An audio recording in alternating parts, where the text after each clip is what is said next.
Hi and welcome back to the Innovators series. Unfortunately, with a computer malfunction, I wasn't able to produce any further videos for a few weeks, but here we go, we're back online, and this is Innovators number 15. Imagine playing electronic music live back in the 1970s through to the 2000s. Many artists approached it in many different ways, from MIDI circuits and synths and sequencers through to DAT tapes, tons of outboard gear, patch bays, and occasionally reel-to-reel tape recorders. Many artists who go down the route of live performance have sought ways to simplify their approaches for many reasons. One key reason is because of the amount and size of the equipment required to reproduce what was written in the studio, meant that for many artists, the studio came out on the road with them. Just look at old videos of Kraftwerk, Orbital, Underworld, The Prodigy, and many others, and you can see the complexity of playing live.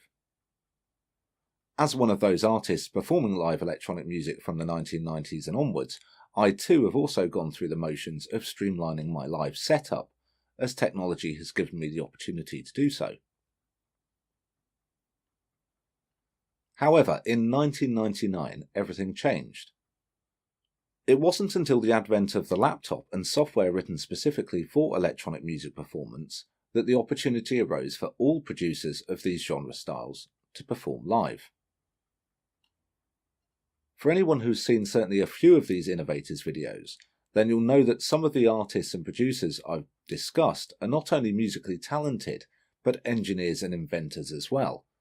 And this week's Innovators are very much in the same mould. They were taking the technology of the day and determining how they could make it work for them, both in the studio and live, and through their knowledge of coding and experimentation with programming, they inadvertently created a tool used by potentially 1 million users today. So without further ado, I bring you Innovators number 15, Gerhard Belz and Robert Henke, also known as Monolake, and Bernd Roggendorf, who together created Ableton Live.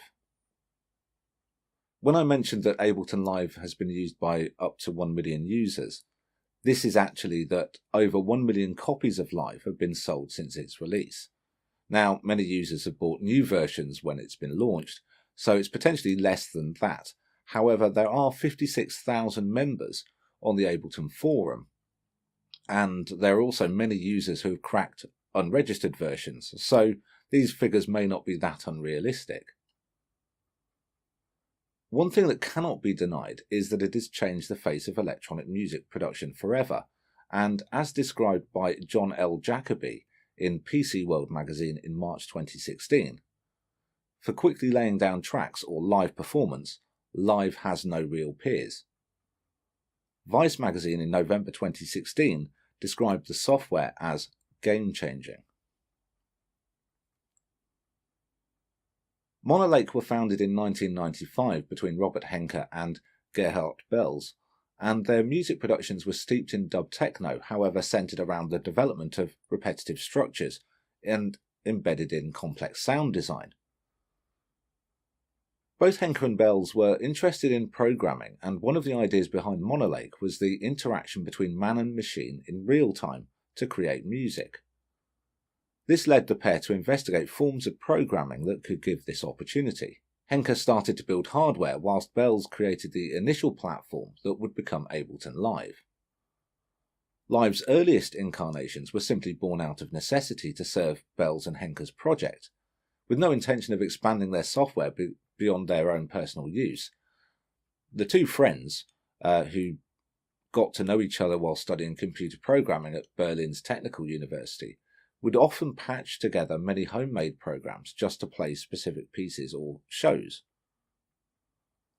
Like many other computer musicians of the time, Monolake were frustrated by the limitations set by the music production programs of the day, such as Cubase and Notator, which would then become Logic a few years later.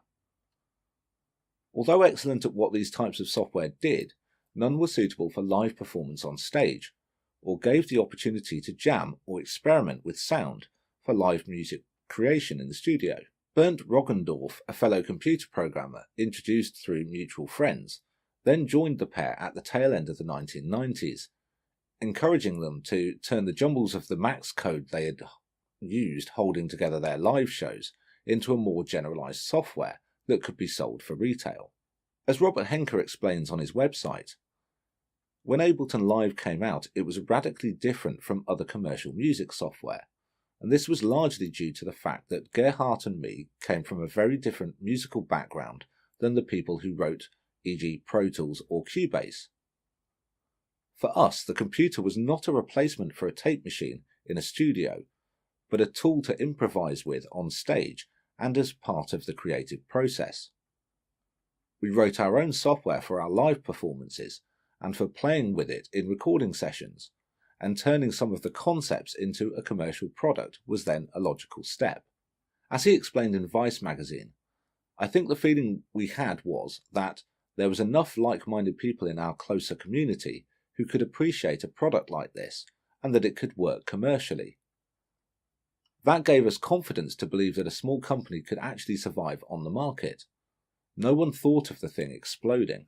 It was all about playing and constructing in real time, not about capturing a performance from, as Henke says, a real musician.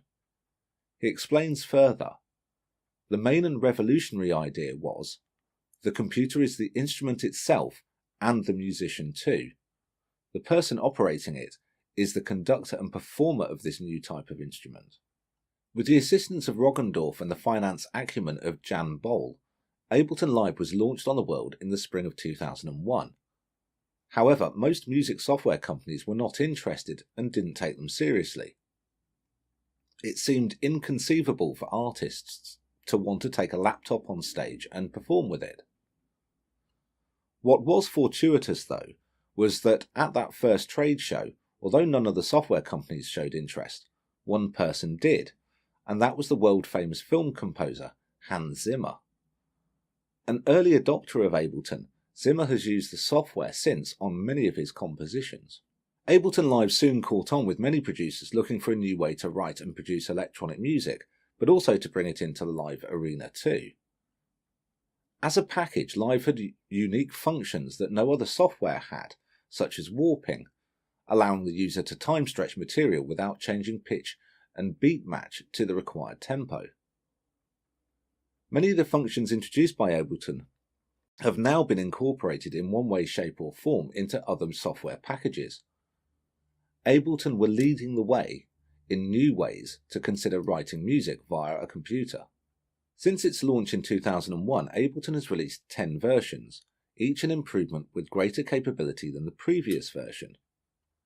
As Ableton's popularity has grown, so has an industry of hardware development to work alongside as tools for Ableton Live production. Companies like Native Instruments have produced equipment such as Machine and the Complete Control Keyboard, whilst Novation produced a vast array of MIDI controllers and interfaces for use with Live.